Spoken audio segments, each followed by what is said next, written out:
Boa noite, pessoal. Obrigado, Padre Jonas, pela introdução tão gentil, né? Para a gente falar sobre ciência e fé no âmbito da astrofísica, primeiro a gente precisa colocar bem os pavimentos, né? Fundamentar bem as questões para que a gente possa seguir o mesmo caminho, né? Seguir as mesmas ideias, senão a gente pode se perder, né? E como o Padre Jonas já citou Opa, aqui vai para o outro lado. Como o Padre Jonas já citou no começo, né? Acho que a melhor maneira de começar qualquer discussão sobre ciência e fé é recorrendo à encíclica, a famosa encíclica do Papa João Paulo II, né? Fides et Ratio. E bem na introdução, é o comecinho da encíclica, uma encíclica muito interessante, ele diz isso que o Padre Jonas citou, né? Que a fé e a razão constituem como que as duas asas pelas quais o espírito humano se eleva para a contemplação da verdade. Essa quer dizer que a fé e a razão são necessárias para a gente contemplar a verdade. Se você tentar usar só a fé ou só a razão, você não vai conseguir. Um passarinho não consegue voar com uma asa só, um avião não voa direito com uma asa só. Enfim, a gente precisa das duas, né, para a gente chegar a algum lugar, né? Essa imagem, ela representa para a gente algo muito profundo e muito humano, que não há contradição entre usar a razão e crer. Isso é muito humano e é muito profundo, e é disso que a gente quer falar, né? A fé, ela purifica a nossa razão. Sem a fé, a gente perde o rumo com a razão. A razão, por outro lado, ela serve para ajudar a fé a compreender o seu próprio conteúdo, no que eu creio. Como é que eu posso entender o que eu creio se eu não uso a minha razão, né? Então, eu preciso da razão para poder aprofundar. Coincidentemente, essa semana ainda, na segunda-feira, o Papa Leão, numa homilia, falava sobre isso, sobre a necessidade de conciliar essas duas coisas. Ele falou isso na segunda-feira, né? Ele disse o seguinte: quem estuda eleva-se, amplia um olhar que não se fixa apenas no chão, mas é capaz de olhar para o alto, para Deus, para os outros, para o mistério da vida. Esta é a graça do estudante, do pesquisador, do estudioso. Receber um olhar amplo que sabe ir longe, que não simplifica as questões, que não teme as perguntas, que vence a preguiça intelectual e assim derrota também a atrofia espiritual. Olha só que interessante. Quem estuda, segundo o Papa Leão, vence a preguiça intelectual e derrota a atrofia espiritual. O estudo serve para o intelecto e para o espírito. Né? Isso que o Papa está falando para a gente, falou segunda-feira isso para a gente, para vocês verem como o assunto é atual, né? Então, é muito importante a gente entender como conciliar essas duas dimensões, da fé e da razão. A astrofísica é só um caso, mas a gente podia falar de outras coisas, podia falar de outras áreas, né? Mas por que a astrofísica em particular, né? Bom, no meu caso, porque eu amo astrofísica, né? Eu trabalho com astrofísica desde que eu sou novo e acho que a astrofísica e o céu e as estrelas, o cosmos, são as coisas mais maravilhosas que existem na criação, né? Mas eu acho também, não querendo puxar a brasa só para minha sardinha, mas eu acho também que a astrofísica abre portas que às vezes outras áreas do conhecimento humano não abrem. A astrofísica nos leva a indagar sobre a imensidão do cosmos.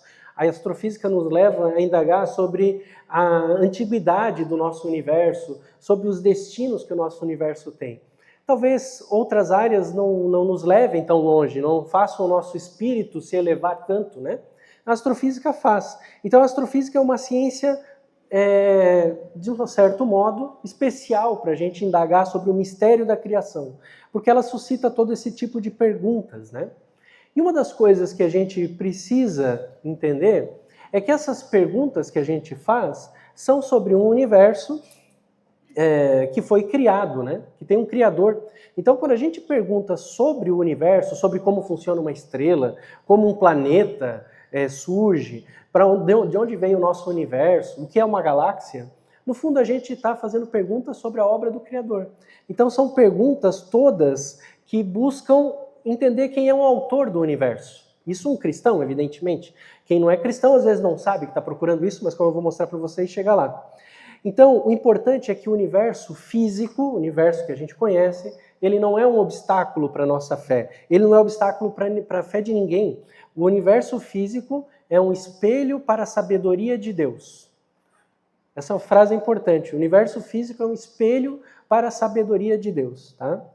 Tanto é assim que está na própria Bíblia, né? Esse salmo é muito bonito, né? Narram os céus a glória de Deus e o firmamento anuncia a obra de suas mãos. A igreja sempre ensinou isso, né? Que a natureza reflete Deus. A natureza não é Deus, mas ela reflete Deus. A gente pode ver Deus na natureza, né? Podemos ver seus sinais. Não encontramos ele totalmente na natureza, isso seria um panteísmo, mas reflexos de Deus, sim. Então, para a gente poder discutir melhor, a gente precisa se aprofundar ainda mais um pouquinho. Você precisa ter um pouquinho de paciência para a gente entrar um pouco mais a fundo nos conceitos. A gente precisa, para não entrar em conflito entre ciência e fé, entender exatamente o que é ciência e o que é fé. Quais são os seus métodos e quais são os seus objetos de estudo, porque são diferentes. E é justamente quando a gente mistura, porque não conhece, que surgem os grandes conflitos. Distinguir os métodos de cada um e os objetos de cada um, ou seja, com que cada um trabalha, né, é muito importante. E se a gente souber fazer essa distinção, ensina a igreja, no catecismo da Igreja Católica, né, eu acho que é um livro que espero que todos leiam, né, quem não leu deve ler, é muito importante, eu já li várias vezes. O catecismo da Igreja Católica diz o seguinte: nunca pode haver verdadeiro desacordo entre fé e ciência. O mesmo Deus que revela os mistérios e comunica a fé, também acendeu no espírito humano a luz da razão. Isso é muito importante. Nunca pode haver verdadeiro conflito. Se há um conflito, é um conflito imaginário que decorre da gente confundir os âmbitos de cada um. E quais são? A fé, em primeiro lugar, ela tem como caracterização uma adesão pessoal à verdade revelada por Deus. Deus revela a verdade e a gente adere a essa verdade, claro, com a ajuda da graça de Deus, evidente. Isso significa que a fé tem um objeto bem determinado, que são as verdades reveladas por Deus. Eu não vou acreditar em qualquer coisa. Isso é superstição. Eu vou acreditar nas verdades reveladas por Deus, na Bíblia, na tradição, no magistério da igreja. E a fé também contempla um ato subjetivo. É objetivo acreditar nessas coisas, mas há um ato subjetivo, que é o assentimento livre do intelecto àquilo que Deus revela. Ou seja, eu preciso usar a razão para consentir, para acreditar, para entender aquilo que Deus está me revelando. E o que Deus me revela não vai entrar em mim como algo que vai simplesmente tomar posse do meu corpo. O que Deus me revela entra em mim pela razão, pela inteligência. Eu escuto a palavra, medito na palavra, entendo a palavra e aí eu tenho fé. Né? Não é um passe mágico. Ainda que a fé seja um dom sobrenatural, ela precisa da razão. E isso é importante. A igreja também sempre ensinou que a fé não é irracional. A fé, ela está plenamente compatível com a razão. A fé é supra-racional. O que significa supra-racional? Que a fé está acima da razão. Então, por isso ela é racional, mas ela vai além. A fé é um passo além da razão, se você preferir. Mas ela supõe a razão, não contradiz a razão. A fé é uma luz que eleva a inteligência.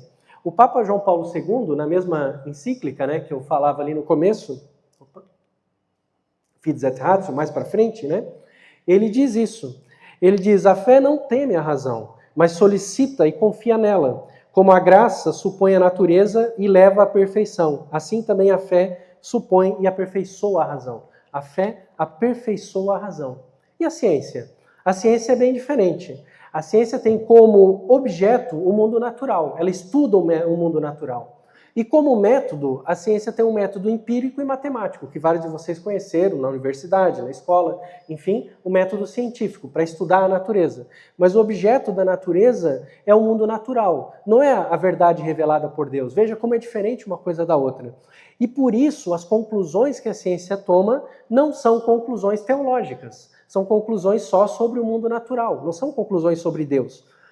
E uma coisa importante, justamente porque ela tem esse método e esse objeto, a ciência está em constante renovação, mudando as suas teses. Isso é o seu lado positivo, o seu ponto de partida, o seu ponto forte, que muitos cientistas criticam na fé, porque dizem que a fé é baseada em dogmas e não numa melhoria contínua. Mas veja, que eu acabei de mostrar para vocês que fé e ciência têm objetos e métodos diferentes. Então essa crítica é infundada. Porque você não pode criticar a fé por isso, porque ela é outra coisa. Não tem nada a ver com a ciência, né? Mas está baseada na razão. Se a gente descuida disso, nós somos levados a dois erros, o cientificismo e o fideísmo. Cientificismo é ser materialista, achar que a ciência é capaz de explicar tudo. Fideísmo é uma heresia, inclusive, é achar que a fé abre mão da razão, que não é necessária a razão, né? E a igreja sempre também falou sobre isso. Na Fides Ratio, mais para frente, né? O Papa João Paulo II insiste que as duas, uma ajuda a outra, né? Elas se complementam. Elas são níveis diferentes de explicação, tá? Níveis diferentes de chegar à conclusão sobre as coisas, mas elas vão se complementar, como o Papa fala, né? São níveis distintos de explicação sobre a mesma realidade. Eu posso explicar a mesma realidade sobre vários aspectos. As coisas não precisam ter uma só explicação. Eu posso ter o aspecto da fé, eu posso ter o aspecto da ciência. Mesmo dentro da ciência, a gente pode explicar o planeta Terra com o linguajar de um astrofísico, a gente pode explicar o planeta Terra com o linguajar de um geólogo, a gente pode explicar o planeta Terra com o linguajar de um químico. Mas e daí? São explicações diferentes, mas no final todas elas se completam. O planeta Terra é um só. A verdade é uma só. Ela pode ser explicada de várias maneiras diferentes, né? Não sei se vocês sabem, mas a gente teve um Papa que gostava muito de ciência. Vou voltar a falar dele. Que é o Papa Pio XII, tá? E o Papa Pio XII, ele gostava mesmo muito de ciência. Tem fotos dele, né? Observando em telescópio, tudo, né? E ele diz o seguinte: de fato, a verdadeira ciência, que existe a falsa ciência, que é o cientificismo, né? Quanto mais avança, mais descobre Deus, quase como se ele estivesse esperando e observando atrás de cada porta que a ciência abre. É isso.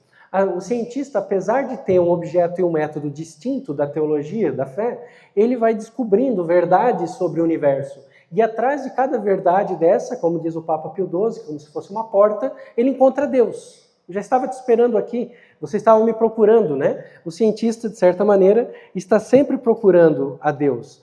Ainda que, como eu disse, às vezes ele possa nem saber disso, né? Agora, uma coisa que a gente nota é que tanto a ciência quanto a fé se distanciaram bastante uma da outra, né? E, de fato, isso aconteceu, né, nos últimos séculos. Mas existe um caminho para o reencontro das duas. E é esse caminho que nós devemos traçar hoje à noite, se a gente quiser entender como conciliar uma coisa com a outra, tá? E esse caminho, por incrível que pareça, é mais antigo que o próprio cristianismo. E esse caminho se chama Aristóteles. Vocês sabem que muito da filosofia que deu base para o cristianismo foi desenvolvida a partir dos trabalhos de Aristóteles, né? Vocês já ouviram certamente falar de São Tomás de Aquino, né? O Padre Jonas, que conhece muito bem o São Tomás de Aquino, né? Ainda tem a dissertação de mestrado que o Padre Jonas me presenteou, né? São Tomás de Aquino estudou muito Aristóteles, né? A ponto de ser talvez um dos maiores conhecedores de Aristóteles na história humana, né? E São Tomás de Aquino usou Aristóteles para aperfeiçoar a teologia e a filosofia cristã. E Aristóteles tinha uma teoria, não é bem uma teoria, quando a gente fala assim, teoria parece um pouco que desprestigiar, né? Mas ele tinha uma ideia que a gente precisa retomar, que era uma ideia muito importante, que é uma ideia sobre as causas. Porque quando a gente está pesquisando alguma coisa, investigando sobre alguma coisa, a gente procura encontrar as causas daquilo. Isso é muito humano, né? Eu quero saber o que causou isso, o que causou aquilo. Tudo é causado por alguma coisa. Aristóteles, pensando sobre as causas, ele descobriu que existem 4 causas. E essas 4 causas são essenciais para a gente poder reconciliar a fé e a ciência, ou, melhor do que reconciliar, conciliar bem as duas, né? Porque elas nunca estiveram irreconciliadas, né? A gente não precisa consertar, né? As 4 causas de Aristóteles são a causa material, formal, eficiente e final. E aqui do lado eu tenho uma estátua de Aristóteles, tá? Pensando nessa estátua de Aristóteles, eu posso dizer para vocês o seguinte: existem 4 causas para essa estátua. A primeira causa dela é a causa material, do que ela é feita, qual é a matéria dessa estátua. No caso aqui, pedra, uma estátua feita de pedra. Depois, existe também a causa formal, que significa a estrutura, a forma dessa estátua. Eu posso ter estátuas de todo tipo. Essa é uma estátua de um ser humano. O ser humano, Aristóteles, né? Supostamente Aristóteles, se é mesmo a cara do cidadão, a gente nunca vai saber direito, né? Mas é uma estátua de uma pessoa. Então ela tem essa forma, a forma de uma pessoa. Né? Depois nós temos a causa eficiente, também é uma causa para essa estátua. A causa eficiente é quem fez. Quem fez, no caso, foi um artesão. Um artesão esculpiu essa estátua para a gente. Ela não apareceu sozinha no quebra-mar, né? Alguém pegou a pedra e trabalhou a pedra com a sua arte e ela está aí. E, por fim, existe a causa final. Ele esculpiu para alguma coisa. Ele tinha um propósito quando ele esculpiu essa estátua, né? Havia uma finalidade nesse trabalho, tá? A finalidade era imortalizar talvez o rosto do Aristóteles, louvar o trabalho dele, etc. Não sabemos exatamente, mas que havia uma finalidade, havia. Ele não fez isso aleatoriamente. Pois bem, aí que é uma coisa importante no pensamento de Aristóteles. As 4 causas são importantes. São 4 níveis de causalidade. Você não pode abrir mão de nenhuma delas. As 4 causas são necessárias para eu entender essa estátua. Se eu não entendo essas 4 causas, eu não entendo a estátua. E o que acontece é que a ciência moderna, como ela foi construída, ela abriu mão de 2 destas causas. Na ciência moderna, como a gente faz hoje, né, quando eu digo ciência moderna, aqui os filósofos da ciência vão brigar comigo e vão me contestar, mas quando eu digo ciência moderna, eu penso essencialmente na física. Desculpa, eu sou físico. Então eu penso a partir de Galileu, a partir de Newton. Eu estou errado de acordo com os filósofos da ciência, mas eu sou físico, eu gosto de pensar na física. Vamos colocar a partir dessa turma. A ciência moderna, ela abriu mão da causa final. Quando você estuda, se alguém, acho que a maioria de vocês já estudou física, né? Pelo menos na escola, né? Quando a gente estuda física, a gente não diz os elétrons se movem num fio porque eles querem estar na posição de menor potencial elétrico. A gente não fala uma coisa dessa. Por quê? Porque o elétron não tem vontade. Na física não importa qual é a vontade do elétron. O elétron vai ou vem, não importa a vontade, não importa qual é a finalidade do elétron, né? Então a gente aboliu a causa final na física. Assim como o exemplo do elétron, abolimos as outras, né? Nós também negligenciamos na física, né?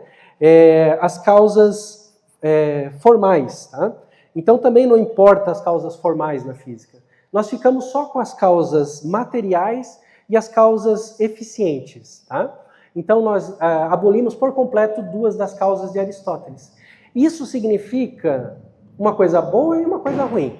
Qual vocês querem saber primeiro, a boa ou a ruim? A coisa boa é que a ciência conseguiu ser muito focada. Ela consegue pegar um problema, delimitar bem o problema e resolver esse problema. Um cientista nunca se lança a resolver um problema impossível, ele não faz isso. Ele sempre se lança a resolver um problema que ele acha possível, que é possível resolver. E isso acontece porque ela tem foco. Então ela foca nas causas, né, como eu falei para vocês, nas causas eficientes e materiais do problema. E ela resolve. É o que a gente vê. Nós vivemos numa civilização tecnológica. Uma civilização que é fruto do sucesso da ciência, fruto do sucesso de escolher essas 2 coisas. O problema ruim? A ciência é meio vesga. A ciência é meio vesga, meio cega. Por quê? Porque falta na ciência olhar para as causas finais. Falta na ciência olhar para as causas formais das coisas. Então a ciência nunca vai conseguir olhar as coisas com a amplitude necessária para enxergar toda a realidade existente. A ciência necessariamente, por método, por construção, ela vai ser limitada. E como ela vai ser limitada, como a gente perdeu a causa final, principalmente, a que mais faz falta para a gente na nossa sociedade, a ciência ela pode descambar para um cientificismo, de achar que as explicações dela, limitadas, são capazes de explicar toda a realidade. Por exemplo, muitas vezes cita, né? Uma ciência, a matemática, não consegue explicar o que é o amor. Eu consigo entender o que é o amor, você consegue entender o que é o amor, mas a ciência não consegue explicar o que é sentir amor. A ciência não é capaz disso. Mas a ciência é capaz de construir uma teoria sociológica para explicar os relacionamentos humanos. Bom, mas isso é outra coisa, né? Então, essa cegueira da ciência, infelizmente, passou para a nossa sociedade, que às vezes pensa que basta um sucesso tecnológico para conseguir alcançar uma compreensão da totalidade. O Papa Bento XVI se opôs muito a isso, né? Agora, é impossível tirar a causa final das explicações. Ainda que a ciência, fazendo essa limitação, tenha tido sucesso, inevitavelmente a gente vai ter problemas, tá? E o Tomás de Aquino, São Tomás de Aquino, que estudou Aristóteles, já sabia disso, né? Porque ele dizia assim, olha, a linguagem é um pouco formal, mas o conteúdo é muito profundo. Aquilo que é movido a agir é necessariamente movido por um fim, pois mover-se não é outra coisa senão tender para algo. Vamos traduzir. Movimento, na visão, na linguagem aristotélica de São Tomás de Aquino, é mudança. Mudanças de estado, são movimentos, não é um carrinho se movimentando, mudanças de estado. Tudo que muda no universo, muda orientado para um fim. E diz São Tomás de Aquino, porque mudar não é outra coisa que não se mover para esse fim determinado. Então, se a gente tira a causa final, a gente passa a não conseguir entender o que acontece no universo. Simplesmente isso. Você passa a ter sempre um recorte da realidade e não vai conseguir entender o que acontece no universo. Por isso que a ciência pode descrever leis maravilhosas do universo, mas ela nunca vai poder explicar por que existem essas leis. Por que existe a lei da gravitação? Ela nunca vai poder explicar por que nós somos capazes de entender essas leis. A ciência não pode fazer isso, mas um cristão, usando a sua base teológica e a sua racionalidade, pode. Ele pode entender a finalidade do universo. O universo foi criado por Deus para atingir um determinado fim, chegar a um determinado propósito. E mais, o cientista pode reconhecer essa racionalidade, né? Eu estou fazendo uma introdução conceitual primeiro, um pouco pesada, e já preparo para daqui a pouco falar mais de astrofísica, né? Podem ficar tranquilos, a gente vai sair um pouco daqui a pouco já da filosofia, da metafísica, e vamos para o ramo da astrofísica. Não se desesperem. Mas é porque se eu for direto para a astrofísica, vocês não vão entender por que não há os conflitos que geralmente as pessoas levantam que há. Para finalizar essa parte conceitual de metafísica e de filosofia, eu quero conectar essas ideias aqui do São Tomás de Aquino, do Aristóteles, essas ideias que eu trouxe para vocês até agora, com uma ideia profundamente cristã, que é essa daqui, eu sempre erro o botãozinho aqui, para o outro lado. Essa daqui que está no começo do livro de São João. No começo do livro de São João diz assim, no princípio era o Verbo, e o Verbo estava junto de Deus, e o Verbo era Deus. Essa palavra, o verbo aqui, naturalmente faz referência a Jesus Cristo, né? Mas essa palavra, no original grego, é logos. E logos é uma palavra que tem um significado muito profundo. Significa razão, sentido, palavra, ou verbo, como está na tradução mais usual. Essa aqui é a tradução da Ave Maria, né?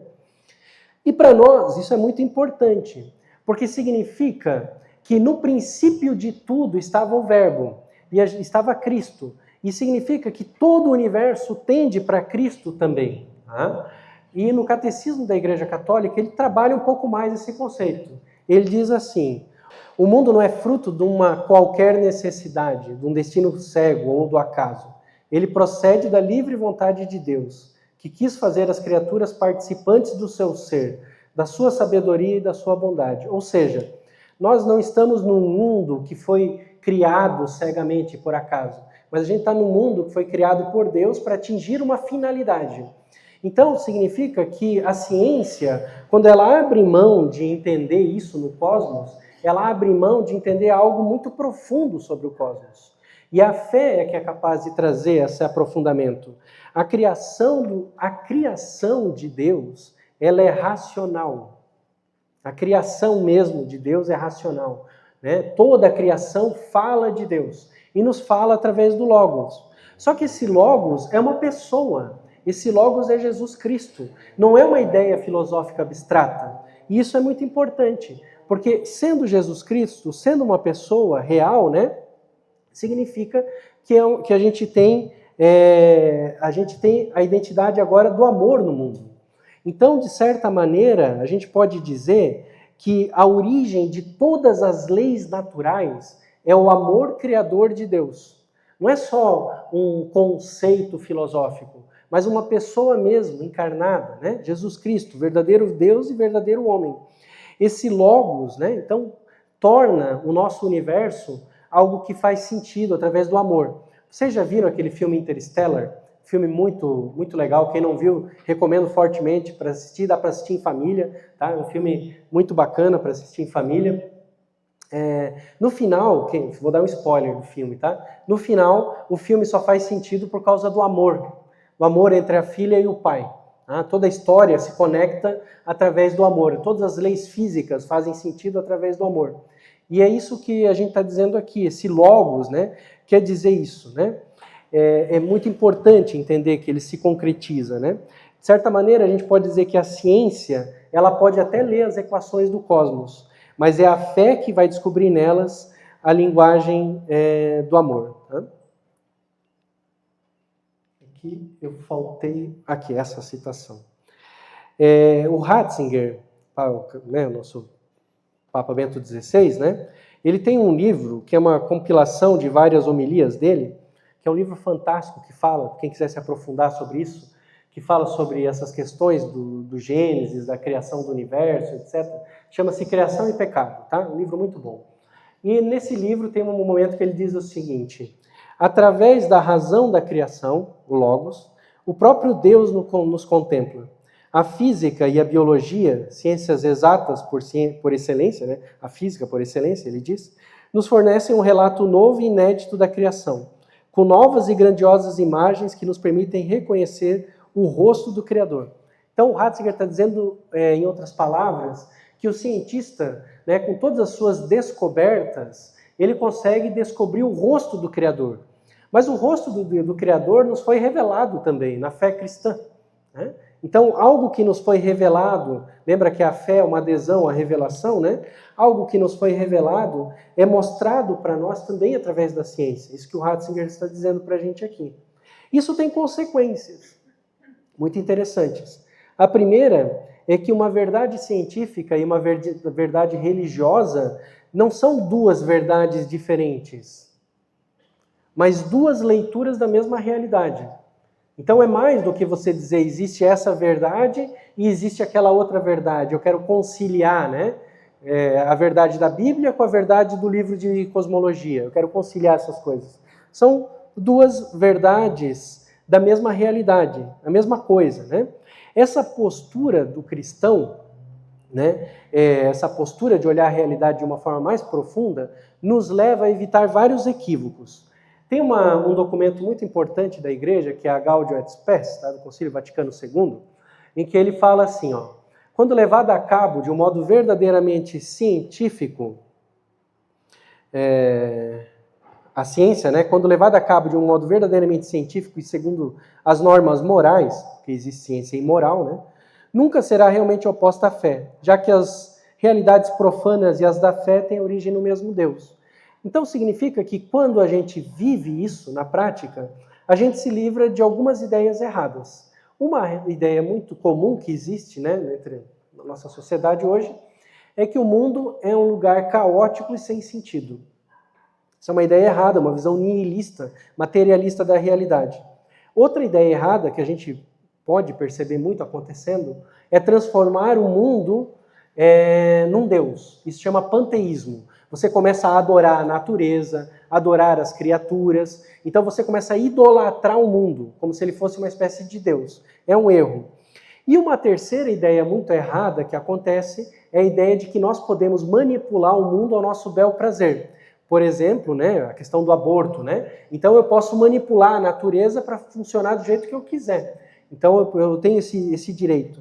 A visão cristã, um cientista cristão que consegue conciliar a sua visão de fé com a sua visão teológica, ele nunca cai em nenhum desses três erros. Porque esses três erros são, de uma forma ou de outra, olhar as coisas como se fossem separadas, como se fossem distintas. E agora eu já caminho com vocês um pouquinho para a astrofísica, então. Dados esses fundamentos teológicos e filosóficos, né, como é que a gente pode aplicar isso para a astrofísica? Uma das coisas que a gente precisa olhar, sendo cristãos, é que tudo aquilo que a gente acredita se reflete também na nossa vida.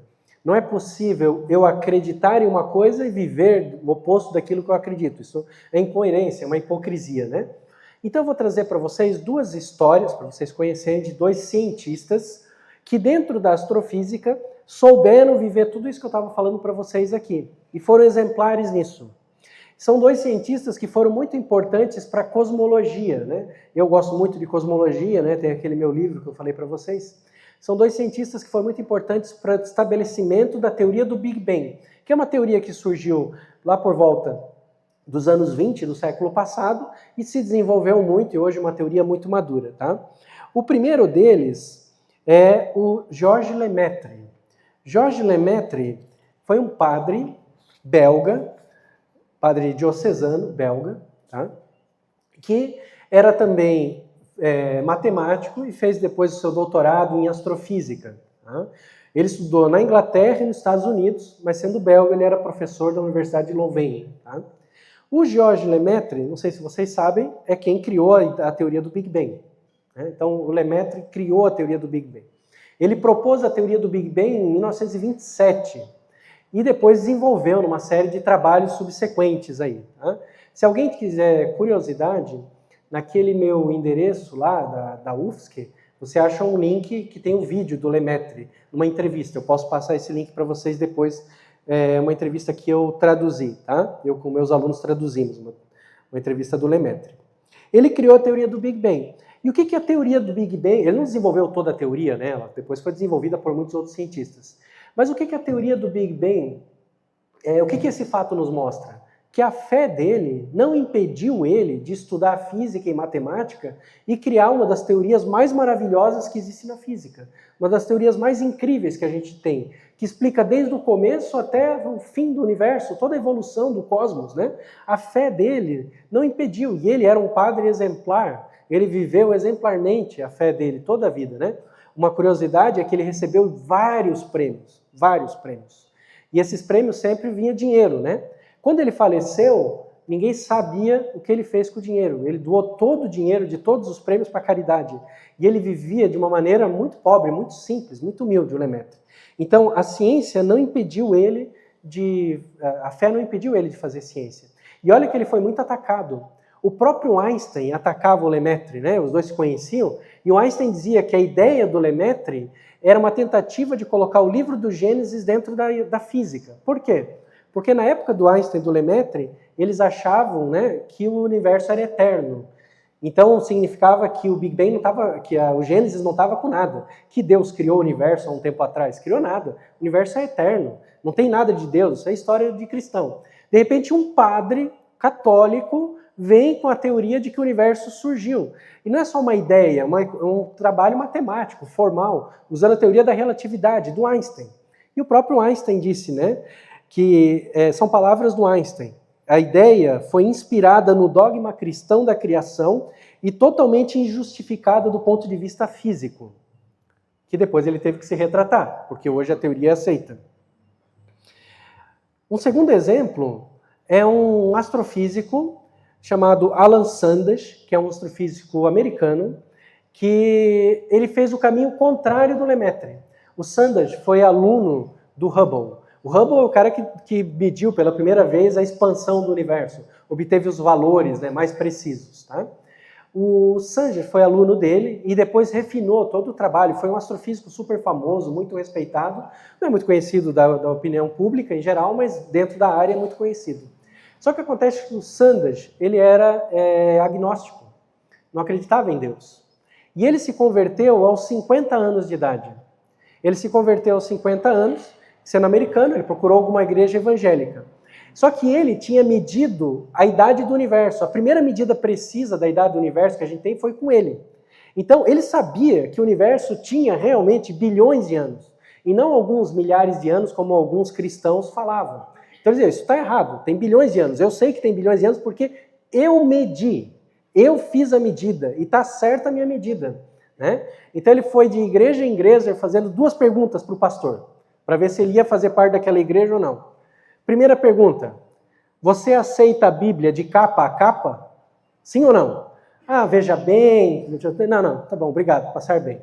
Você aceita a Bíblia de capa a capa? Aceito. Você aceita que o universo tem 13,8 bilhões de anos? Não, o universo foi criado há 5.000 anos atrás. Dinossauro é história de cientista. Não, para passar bem. E foi indo até achar uma igreja que aceitava a Bíblia de capa a capa e que o universo tinha 13,8 bilhões de anos. Mas ele se converteu aos 50 anos de idade, né? Essa é a foto do Alan Sanger, tá? E ele diz isso daqui, que foi a minha ciência que me levou à conclusão que o mundo é muito mais complicado do que pode ser explicado pela ciência. É somente através do sobrenatural que eu consigo compreender o mistério da existência. Tá? Então, o Sanger, ele conseguiu, né, através da ciência, enxergar Deus. E ele diz, foi a minha ciência que me levou até Deus. Olha que bonito isso, né? O Lemaitre foi a fé dele quem levou ele até a ciência do Big Bang. A fé dele fazia ele acreditar que o trabalho intelectual dele era um trabalho que tocava o Logos, tocava Deus, tocava a racionalidade que Deus quis estar na criação. A fé dele levava ele a acreditar nisso, né? E então, a se aplicar, né, como aluno de doutorado, a estudar a teoria da relatividade geral, estudar geometria diferencial, assuntos complicadíssimos. O Sanger foi pelo caminho contrário. E acontece, gente, que por mais que a mídia às vezes queira dizer para vocês que não, eu estou na universidade e a verdade é que há muitos homens de ciência que acreditam em Deus. Mas também, como há na nossa sociedade, há muitos homens de ciência que acreditam em Deus, mas não praticam. Né? Como tem na sociedade também, está cheio de gente que acredita em Deus, mas não pratica. Mas a universidade, o mundo da ciência, o mundo dos intelectuais, não é um mundo ateu. Isso não é verdade. Não é verdade. Eu sempre estive dentro da universidade e encontro dentro da universidade muitas pessoas de fé. Vários tipos de fé, seja cristão, não seja cristão, entre os católicos praticantes, pouco praticantes, nada praticantes, mas encontra-se. Né? A ciência, ela não afasta de Deus. O que afasta de Deus é a ignorância. A ignorância. E é por isso que você precisa entender esses pressupostos todos que eu estava falando, né? Querendo para se aprofundar nisso. Tá? E o Big Bang? Então eu estava falando do Big Bang, né? Falando do Lemaitre, falando do Sanger, né? E a teoria do Big Bang? Como é que a gente pode tentar conciliar? Porque de um lado, como eu dizia, a ciência diz que o universo tem 13,8 bilhões de anos. Por outro lado, alguns cristãos, fazendo uma leitura literal das genealogias da Bíblia, dizem que o universo tem apenas 5.000, 6.000 anos, às vezes um pouco mais do que isso. Né? Como é que a gente pode fazer isso? Né? Porque a ciência também diz que o universo teve um início físico, descrito perfeitamente pela matemática. Né? Enquanto a Bíblia diz que Deus foi lá e botou a mão e fez o universo. Como é que a gente concilia isso? Antes de eu explicar como a gente pode conciliar, vou contar uma historinha para vocês que eu não sei se vocês já ouviram. A historinha do Laplace. O Laplace é um matemático francês, astrônomo, muito importante, que estudou o movimento dos planetas. Fez trabalhos extraordinários. O Laplace publicou um livro chamado Mecânica Celeste, que até hoje é uma obra-prima da física matemática. Na Mecânica Celeste, ele descreveu o movimento de todos os astros do céu, né, de maneira muito precisa. Diz uma lenda, parece que não é verdade isso, mas o caso é interessante, diz uma lenda que o Laplace presenteou Napoleão com o livro dele, né, francês, presenteou o imperador, né, vou dar meu livro para o imperador. E um tempo depois eles se encontraram, o Laplace realmente era muito famoso, tá? Então é possível que isso tenha acontecido. Diz a lenda que eles se encontraram e o Napoleão questionou Laplace. Monsenhor Laplace, eu li a sua obra, mas eu notei que nela, em nenhum momento, o senhor falou de Deus. Ao que Laplace teria respondido, eu não precisei dessa hipótese. Essa é a ciência. A ciência, ela não precisa da hipótese de Deus. Nossa, mas agora você está se contradizendo, porque você está há 43 minutos falando para a gente que as duas coisas são conciliáveis. A ciência não precisa da hipótese de Deus. Por quê? Porque a ciência abandonou duas das causas de Aristóteles, para se ater exclusivamente ao que pode ser medido, mensurado. E Deus não pode ser medido, não pode ser mensurado. Então, realmente, um livro de ciência não vai precisar de Deus. Mecânica Celeste não vai precisar de Deus. Mas um livro de ciência nos leva a Deus. É diferente você precisar de Deus para explicar as coisas ou aquilo te levar a Deus, né? Que é o que aconteceu com Sandro, né? Então, o próprio Galileu, né, toda a história confusa em torno da vida dele, né, mas dizia isso. A Sagrada Escritura, né, dizia falando da Bíblia, mas vale para a ciência também, o contrário, né? A Sagrada Escritura não pretende ensinar como foi feito o céu, mas como se vai para o céu, né? Então isso é importante. A Bíblia não diz como o céu foi feito, mas como se vai para o céu. E o contrário também vale, então, para o livro Mecânica Celeste do Laplace. Ele não diz como se vai para o céu, mas diz como o céu foi feito, ou seja, qual é a mecânica, quais são os movimentos, qual é a dinâmica daquilo tudo, né? Isso é bem importante. O relato bíblico não é um tratado científico e a gente não precisa considerar ele dessa forma. É errado considerar ele dessa forma. Aquele livro do Ratzinger, Criação e Pecado, o Papa fala, né, sobre isso, o livro todo, tá? É um livro fantástico que fala sobre isso, né? O que tem de mais importante no relato bíblico são as conclusões que ele nos leva, as verdades teológicas que estão no relato bíblico. Quando a Bíblia diz no livro do Gênesis que são 6 dias, o mais importante é que eles expressam uma ordem, um sentido, né? Uma direção. O que tem de mais importante no relato bíblico é quando ele diz Deus criou o universo. Porque Deus criou o universo significa que ele não veio do nada, mas que há um princípio e que há uma finalidade. Então, quando a gente diz Deus criou o universo, nós não estamos colocando um princípio cronológico da ação de Deus. Eu já vou explicar isso com mais detalhes para vocês. Não estamos colocando um princípio cronológico, uma marcação de tempo, Deus fez, mas um princípio ontológico. Na filosofia, ontológico quer dizer sobre a natureza última das coisas. A gente está dizendo que o universo está ligado intimamente ao fato de ter sido criado por Deus. Ele é criatura de Deus. Então, a criação do universo, gente, não é uma verdade científica. Ela é uma verdade metafísica, que o universo foi criado. Não procure na ciência mostrar que o universo foi criado. É errado interpretar o Gênesis de forma literal. E não sou eu que estou falando isso. Não estou trazendo uma novidade teológica para vocês. Estudem os documentos da igreja. Estudem os documentos da igreja, vocês vão ver que a Igreja Católica sempre teve bem claro isso, né? Que é errado interpretar o Gênesis de forma literal, que é preciso interpretar de acordo com o magistério da igreja, né? Isso é muito importante. É errado querer calcular a idade do universo, né, nessa literalidade.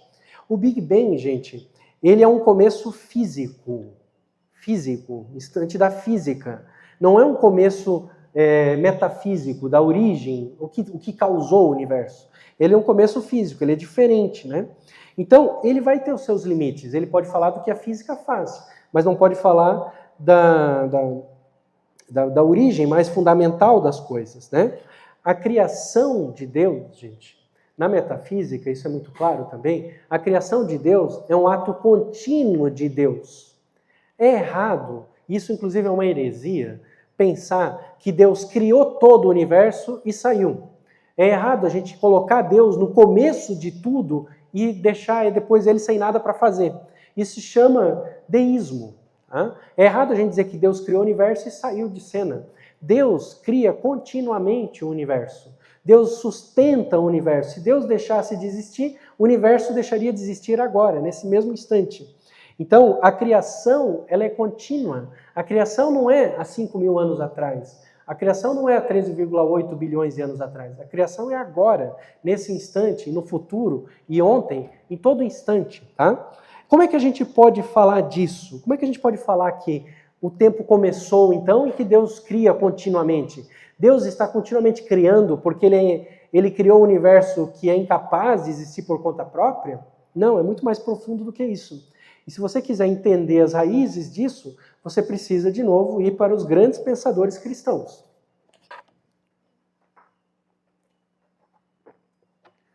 A gente tem que olhar para um dos maiores pensadores de todos os tempos, Santo Agostinho. Tá? Nessa imagem aqui, que é uma imagem muito bonita, né? Está aparecendo aqui, né, uma ilustração de Santo Agostinho escrevendo, né? Ele tem um coração ardendo em fogo e o fogo, né, está indo na direção aqui de um sol, de uma luz, né, onde está escrito veritas, verdade. Então, o coração que arde pela verdade, né, nessa pintura aqui. E Santo Agostinho, Por incrível que pareça, ele, e aí já vai caminhando para o intervalo, que a gente vai ter daqui a pouco, para dar acho que está fervendo já o cérebro de vocês, né? Mas já caminhando para o intervalo, Santo Agostinho, ele tem uma ideia sobre a natureza do tempo que é muito próxima da ideia atual da física, que é a ideia da teoria da relatividade. Tá? É impressionante isso. Nas Confissões, que é o livro mais famoso dele, mas ele tem vários, um homem que escreveu muitos livros, né? Eu já tive o prazer de ler mais de um também, né? Eu já li as Confissões, recomendo que vocês leiam também. Nas Confissões, ele se pergunta sobre a natureza do tempo. E ele se pergunta, o que é o tempo? O que é, pois, o tempo? Se ninguém me pergunta, eu sei. Se quero explicá-lo a quem me pergunta, já não sei. É quase como o amor, né? O que é o amor? Se ninguém me pergunta, eu sei. Mas se alguém me pergunta, especialmente se é um filho meu, né? Papai, o que é o amor? Cara, como é que eu vou explicar o que é amor para essa criança, né? Então, Santo Agostinho fala isso do tempo. E é interessante, como eu disse para vocês, que ele fez uma série de reflexões sobre o tempo que hoje, quando a gente olha para a teoria da relatividade, parece que as duas coisas se encaixam muito bem. Na teoria da relatividade, Einstein disse, mostrou, provou, né, que o tempo é relativo, que o tempo varia para cada observador de acordo com a velocidade dele ou com a intensidade do campo gravitacional. Não vou dar aula de relatividade aqui, mas se vocês quiserem entrar no meu site, tem cursos de relatividade lá também, tá? Mas o tempo é relativo para o observador. Então, o tempo não é fixo, o tempo não é absoluto, mas o tempo é maleável, né?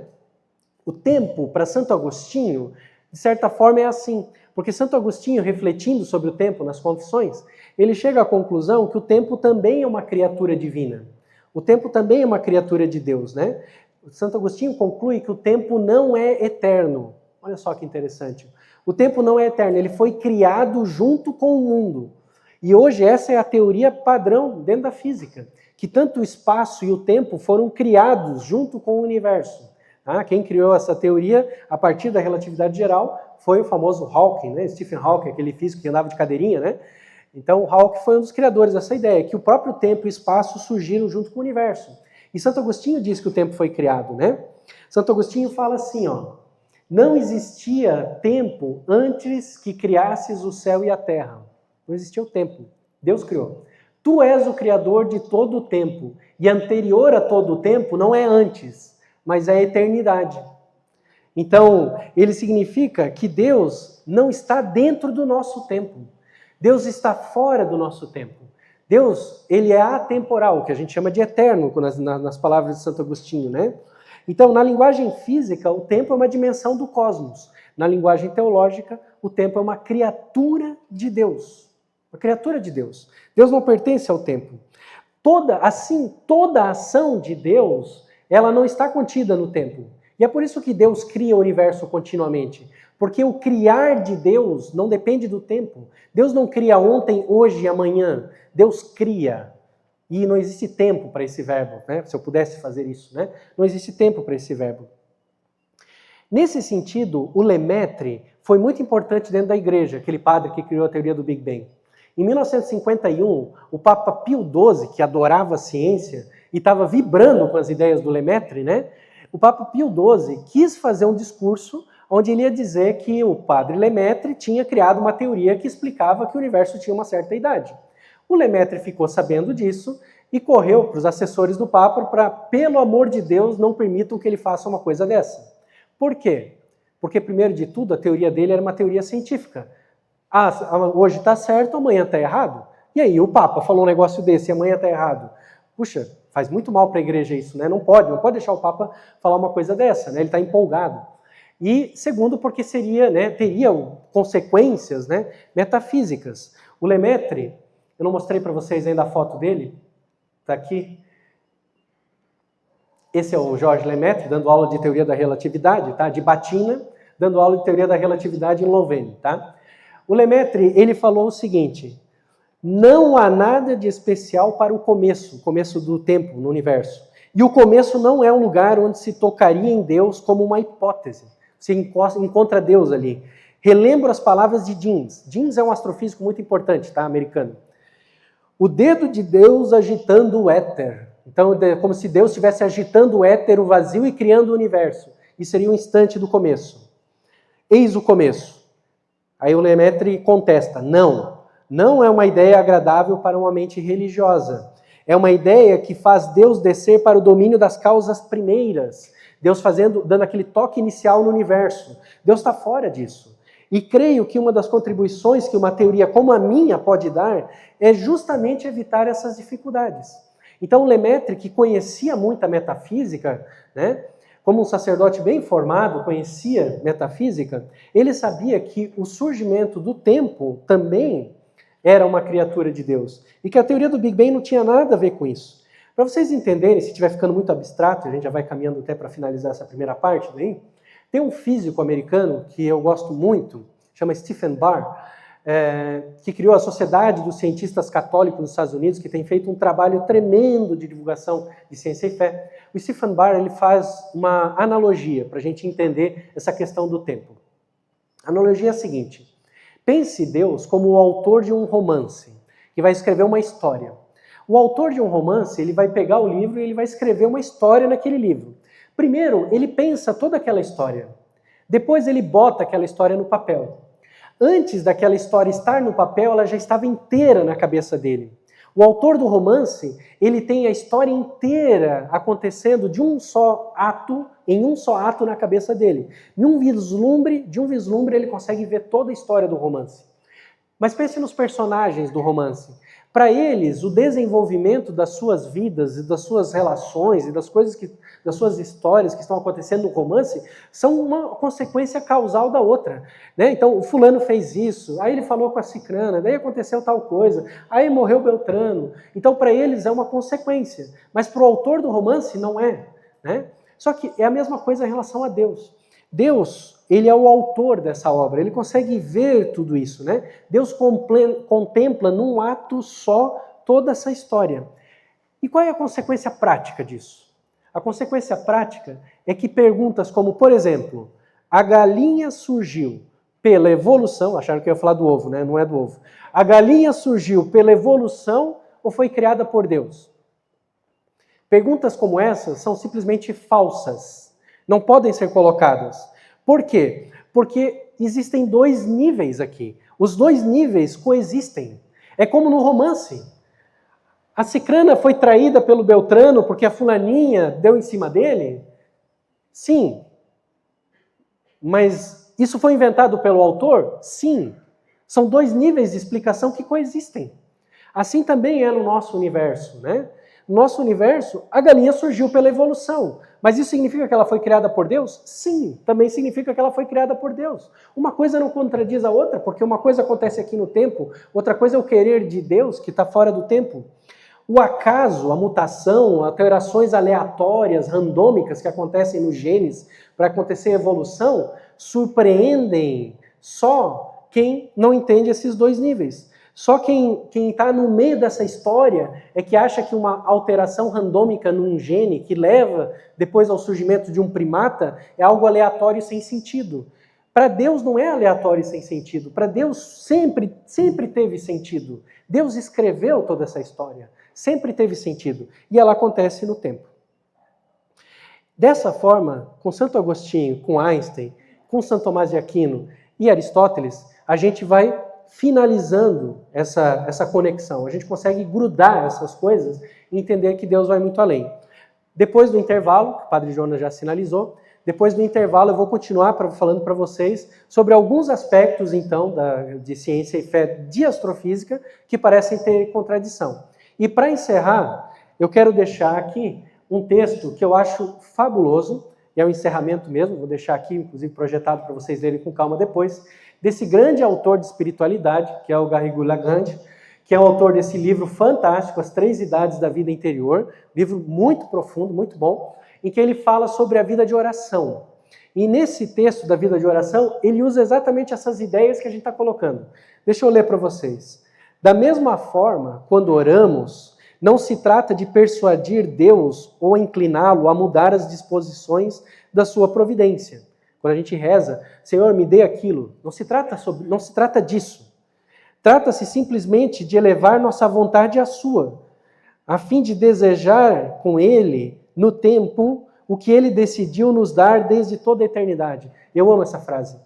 Desejar com Deus no tempo o que Ele nos deu desde toda a eternidade.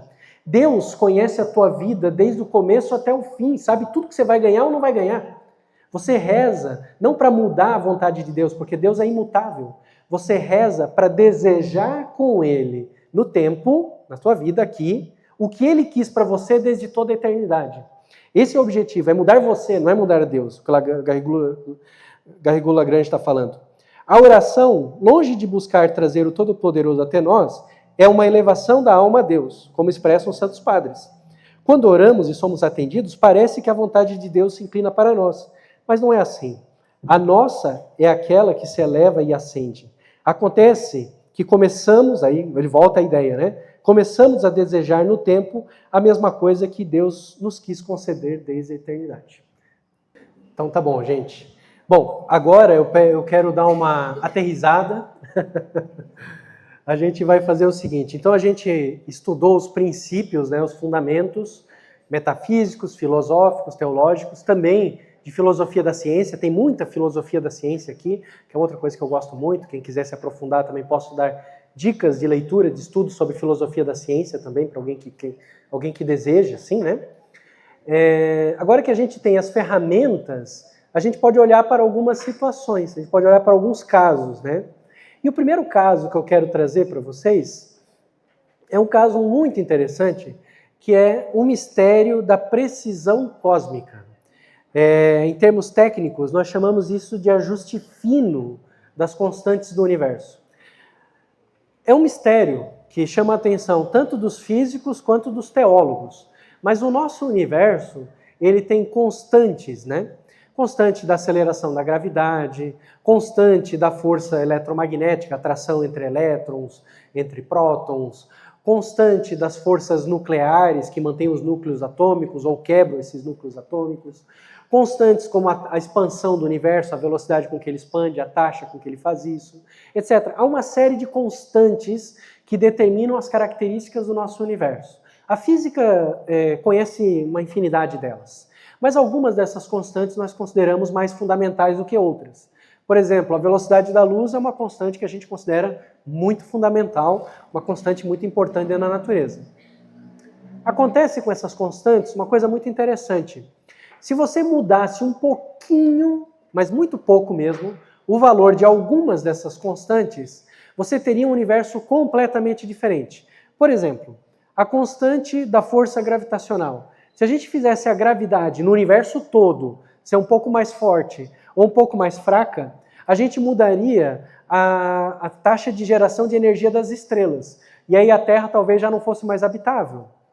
A gente mudaria o tamanho dos planetas, a gente mudaria o tamanho das galáxias, talvez elas não se formassem. A gente mudaria como é o universo. Se a gente tivesse a constante de força nuclear um pouco diferente, a fusão nuclear não aconteceria no interior das estrelas. Ou não poderia acontecer a fusão que leva o hidrogênio ao hélio, ia levar do hidrogênio para outro elemento. Isso seria altamente instável ou improvável. Enfim, o nosso universo parece, tudo indica, ter constantes muito bem ajustadas. Daí o nome, ajuste fino. Tá? O nome técnico é ajuste fino. Hoje a gente sabe que, na verdade, esse ajuste fino, ele não é exatamente dessa maneira que eu estou falando para vocês. Existe a possibilidade da gente ter um conjunto bem diferente de constantes e ainda ter universos viáveis para ter vida. Mas ainda assim, são possibilidades distintas numa infinidade muito grande de valores que essas constantes poderiam ter. Elas podiam variar completamente. Então é como se no universo alguém tivesse ajustado muito bem os valores dessas constantes para que o universo fosse do jeito que a gente conhece. E quando eu digo alguém, então eu já estou imaginando que Deus fez isso. Deus ajustou as coisas para que pudesse haver vida, existir vida no universo, né? Tem uma frase de um professor de Cambridge, John Polkinghorne, tá? Que diz isso. O universo tinha bilhões de anos de idade quando a vida apareceu, mas ele já estava prenhe dessa possibilidade desde o princípio. O que o Polkinghorne quer dizer aqui? Ele está dizendo que quando a vida surgiu no universo, ele já tinha uma boa idade, mas as condições para que o universo pudesse ter vida já estavam entre aspas, escritas lá no começo, quando foi determinado o valor dessas constantes, né? Aliás, o John Polkinghorne é um cara muito interessante também da ciência e fé. Ele foi professor de física matemática em Cambridge, né, uma das maiores universidades do mundo, e ele deixou a cátedra de professor de física matemática para ser ordenado sacerdote anglicano, né? Então ele foi um padre anglicano da igreja da Inglaterra. Mas ele deixou a cátedra para se dedicar ao ministério, né? E escreveu muitos livros sobre ciência e fé. Um cara que tem uma visão muito interessante sobre ciência e fé, tá? Mas o Polkinghorne está falando sobre o ajuste fino, né? Essa capacidade, né? E aí isso é um fato, tá, gente? É um fato. A gente consegue mostrar que as coisas são assim. E aí levanta a pergunta, mas alguém ajustou isso lá no começo? E aí vocês, que já têm as bases agora, podem voltar. Opa, se alguém ajustou lá no começo, ajustou para atingir um determinado fim. Estamos falando de causa final. E a gente sabe que o cientista nunca vai aceitar isso. Então você falando isso, você já sabe, olha, um astrofísico, um matemático, um físico nunca vai aceitar uma frase dessa.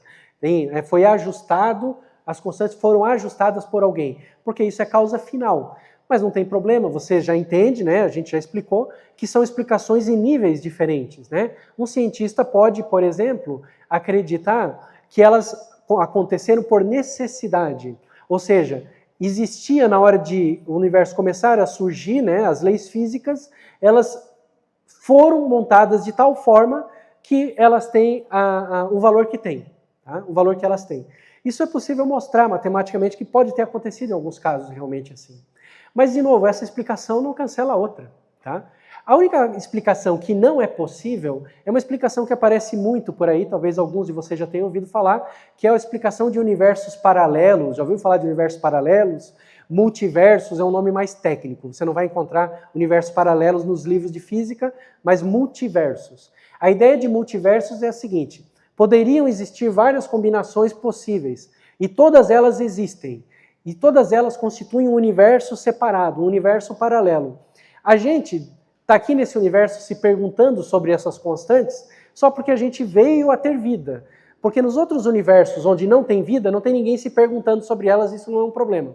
Essa é uma explicação do acaso. Essa é uma explicação que não é nem racional e nem teológica. É uma explicação que joga o problema para debaixo do tapete. É um cientista que não quer se deparar de verdade com a questão.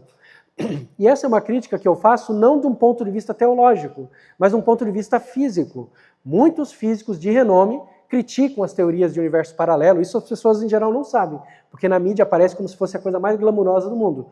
Mas ela apanha em todo lugar, tá? Os físicos em geral não aceitam essas ideias. Mas ainda o que a gente pode aceitar é o ajuste fino, com uma explicação tanto finalista quanto uma explicação de necessidade. Isso não há problema, né?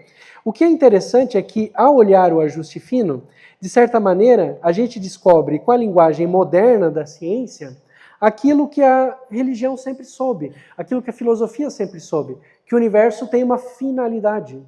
A ciência, embora não queira lidar com as causas finais, ela tropeça nelas.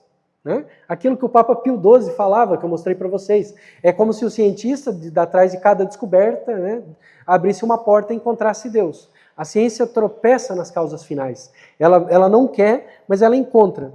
O ajuste fino, veja, isso é importante também para a gente como cristãos. Ele não é uma prova da existência de Deus, de maneira nenhuma. Não posso dizer que o ajuste fino é uma prova da existência de Deus. Ele é um sinal. Um sinal. Assim como a criação é um sinal da existência de Deus. Mas também, né, a criação não é o próprio Deus, né? Então a gente precisa separar as coisas, né? Existem vários outros sinais, né? A criação é um exemplo, mas na filosofia cristã a gente fala dos transcendentais. Talvez alguns de vocês tenham ouvido falar dos transcendentais. A beleza, a bondade e a verdade. A gente encontra na beleza sinais de coisas menos belas para mais belas, que transcendem até um Deus criador perfeitamente belo. A gente encontra verdades e grandes verdades que transcendem ao Deus que é uma verdade absoluta. Então, existem muitos sinais da existência de Deus. E a ciência topa nesses sinais. Assim como tropeçou no ajuste fino e percebeu a finalidade, a ciência sempre tropeçou, por exemplo, no transcendental da beleza. Os físicos e os matemáticos sempre dizem, essa equação é linda. Eu sempre falo isso para meus alunos. Isso aqui é lindo, isso aqui merece ser esculpido, né? Porque a gente vê a harmonia, a gente vê a ordem nas equações, a gente percebe que aquelas equações tão simples contam uma história maravilhosa para a gente. Então a gente percebe que há uma grande beleza que revela também uma grande verdade naquelas teorias. Isso leva o cientista inevitavelmente a Deus. É o que o Alan Sanger falou da conversão dele, que eu falei para vocês. Que na vida dele, né, a ciência levou ele, inevitavelmente, à conversão. Por quê? Porque ele encontrava esses sinais. Infelizmente, né, isso é um mistério, né? Um mistério, a gente só vai saber no fim dos tempos. Algumas pessoas tropeçam nessas coisas, mas nunca enxergam, né? Então, é um mistério por que isso acontece. Mas para muitos acontece.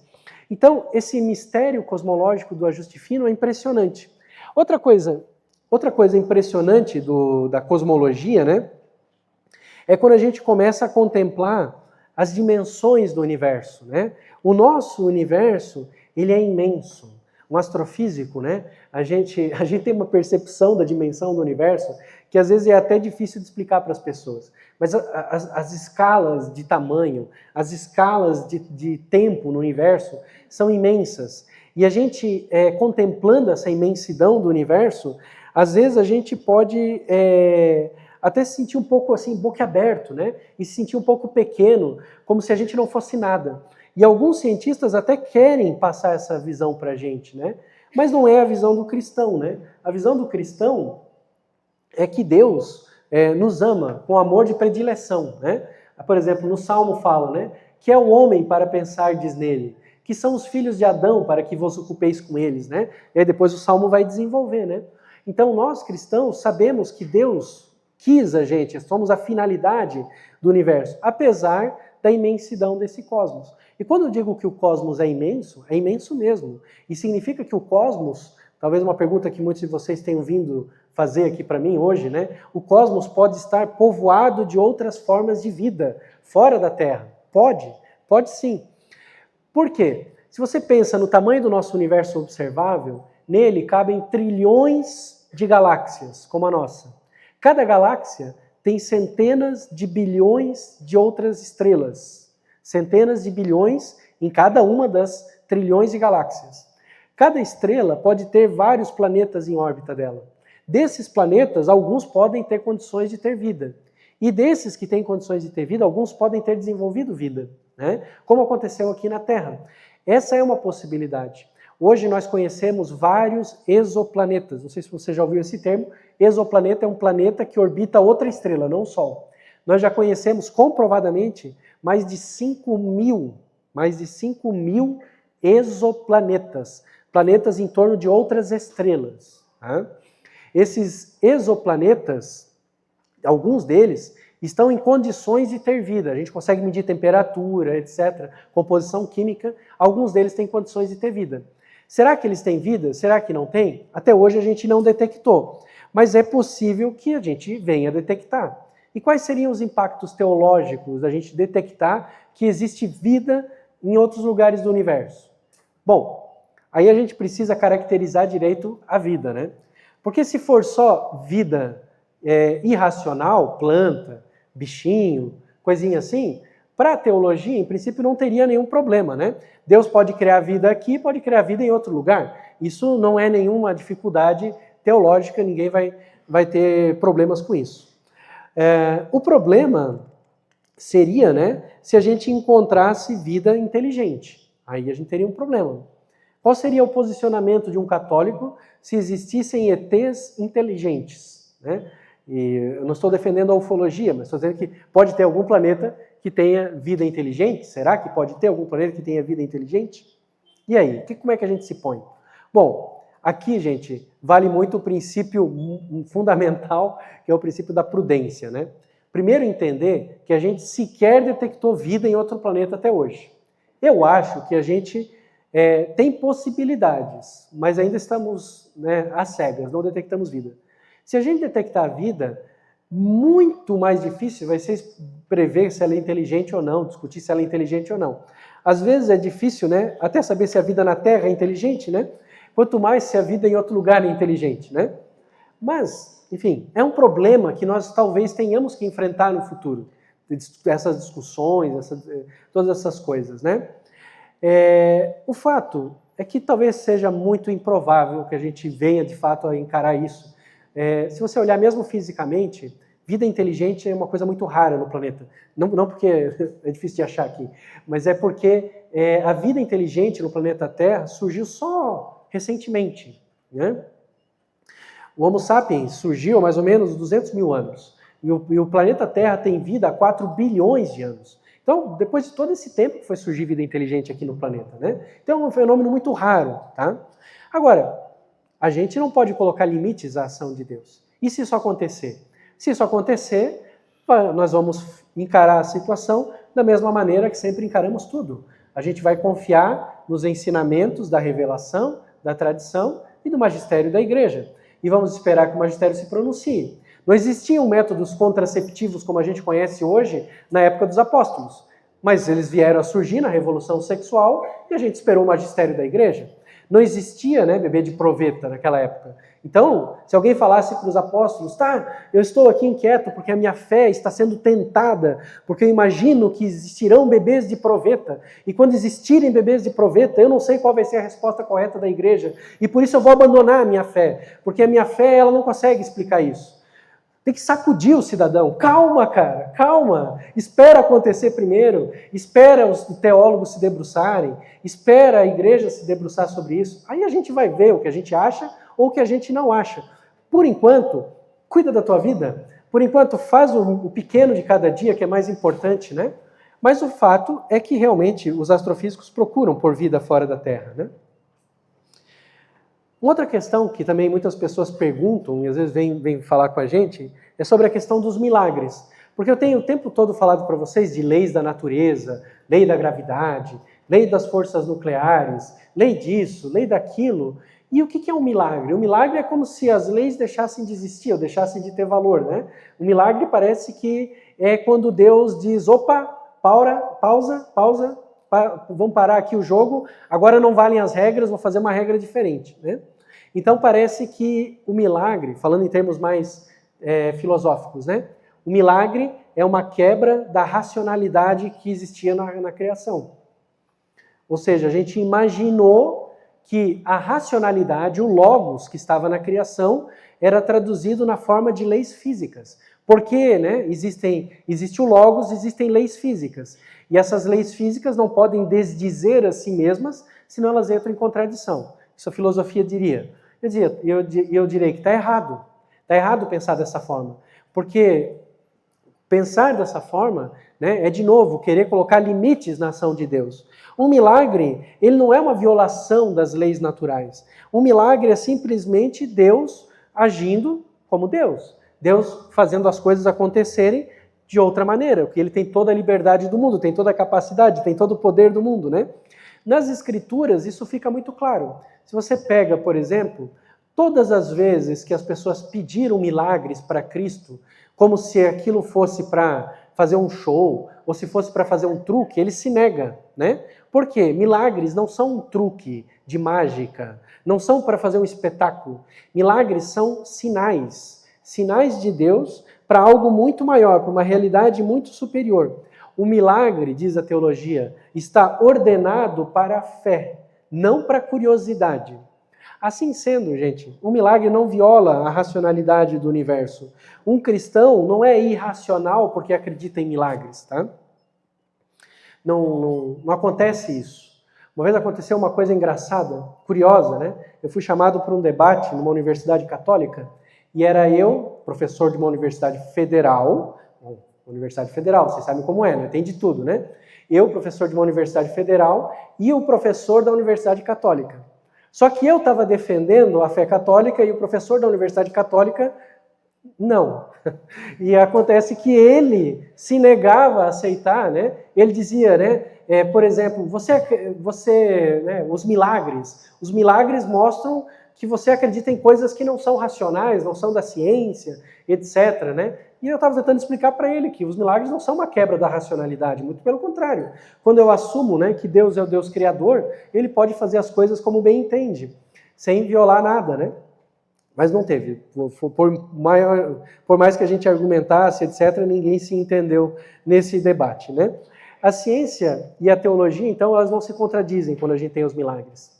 Mas as pessoas ainda procuram explicações. Tem 2 milagres astronômicos que sempre me procuram para pedir explicação. O primeiro milagre astronômico é o Sol em Fátima. Vocês já devem ter ouvido falar, né?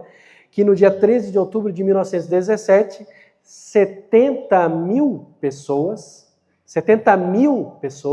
fala a terceira vez, 70 mil pessoas estavam juntas em Fátima e viram o Sol dançando e girando. Tem várias descrições, né? E as pessoas me perguntam, professor, o que aconteceu? Foi um fenômeno atmosférico? Foi um fenômeno solar? O que houve ali em Fátima, né? E eu digo, não importa que o fenômeno atmosférico que foi, que fenômeno estelar, o Sol estava pulsando, não importa, gente. O que importa é que aconteceu um milagre. Como Deus fez as pessoas verem isso, como Deus fez isso acontecer, é irreprodutível. Não dá para a gente fazer acontecer de novo, porque foi Deus que fez. E se não é possível reproduzir, não é possível estudar pelo método da ciência. Então não vai ser possível a ciência dizer se foi assim ou se foi assado. Não importa no final das contas. Um outro milagre muito comum que as pessoas me perguntam é o milagre do nascimento de Cristo, né? Da estrela de Belém. Onde está o rei dos judeus que acaba de nascer? Vimos a sua estrela no Oriente e viemos adorá-lo. E aí? É uma estrela? É uma supernova que explodiu? É um cometa? É uma conjunção de 3, 4 estrelas diferentes, junto com o planeta Júpiter e Saturno? Não importa, gente. De novo, não é um fenômeno natural que aconteceu uma única vez, né? E que a gente pode rastrear pelos métodos científicos e descobrir que fenômeno natural foi, né?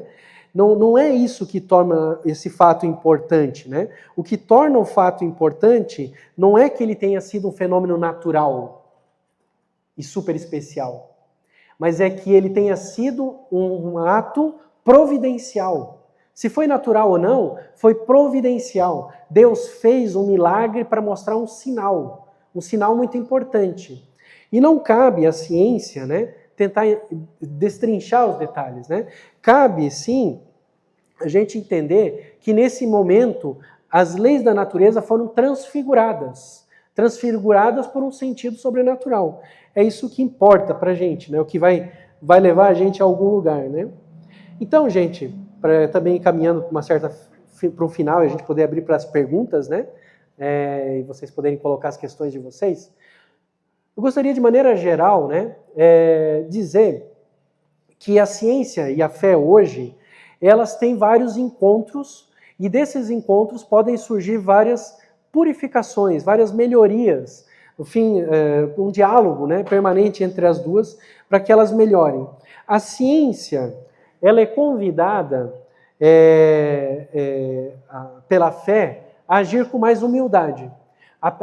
O cientista é convidado, né, pela pessoa que tem fé, a ter mais humildade nas suas conclusões. Entender que a ciência é, como eu explicava para vocês, um corte da realidade, que foi construída assim para que dê certo, mas que sendo um corte da realidade, ela não tem condições de explicar tudo o que acontece. Tá? Por outro lado, a ciência também faz um convite à fé. E esse é um convite à fé de todos nós. Eu acho que era o principal objetivo do Padre Jonas essa noite. A ciência convida a fé a ser mais precisa. Convida a fé a estudar, a se aprofundar racionalmente nos seus mistérios, né? Não para tirar o sobrenatural da fé, mas para purificar a fé de qualquer sintoma de superstição. Tá? Qualquer tipo de sintoma de superstição. Por exemplo, existem alguns sintomas que a gente pode perceber. Um sintoma muito comum entre as pessoas que têm fé é o chamado Deus das lacunas. Ouviram falar esse termo? Deus das lacunas é o seguinte: quando tem alguma coisa que a ciência não explica direito, a gente diz que é Deus que fez. Ah, porque tal coisa a gente não sabe, os cientistas não entendem, Deus fez assim. Por que as coisas são assim? Porque Deus quis. Isso é o Deus das lacunas. E é muito ruim para a nossa fé fazer isso. Por quê? Porque amanhã depois, um cientista inspirado descobre por que aquilo acontece. E aí Deus vai para onde? aí a gente joga fora, né? Como Laplace, eu não preciso dessa hipótese mais, né? Então eu não preciso dessa hipótese, Deus deixa de existir. Talvez esse seja um dos motivos de tanto ateísmo também e agnosticismo na nossa sociedade. Deus perdeu o espaço, né, onde antes existia, né? Que eram nessas explicações, onde ele não precisava estar, né? Deus, para nós, isso é muito importante, gente. Deus, para nós, não é uma hipótese dentro do universo. Deus, para nós, é a razão de ser do universo. É muito mais. Eu não preciso de Deus para explicar os acontecimentos da natureza. Porque Deus não é uma hipótese dentro do universo. Deus está fora do universo. Ele é a própria razão de ser desse universo onde a gente vive. Então Deus é muito maior, né? O cristão, ele está convicto de que o universo é racional, que pode ser compreendido, né? Ele está convicto disso. E ele também está convicto de que a gente pode perceber os mistérios de Deus no universo, tá? Entender as leis do universo não é o mesmo que entender o sentido dessas leis. Posso compreender muito bem a física, mas nunca vou entender a razão de ser daquelas leis, né? E talvez, finalizando já, tá? A grande raiz do drama moderno que a gente vive entre ciência e fé seja justamente não perceber essa fragmentação dos conhecimentos, essa falta de articulação desses conhecimentos, né? Se a gente tivesse uma visão mais ampla, mais cultura, a gente não entraria nesses conflitos, né? Porque a gente veria as coisas de uma maneira mais ampla. E com isso, eu encerro e abro aí para as perguntas. Salve de palmas para a professora.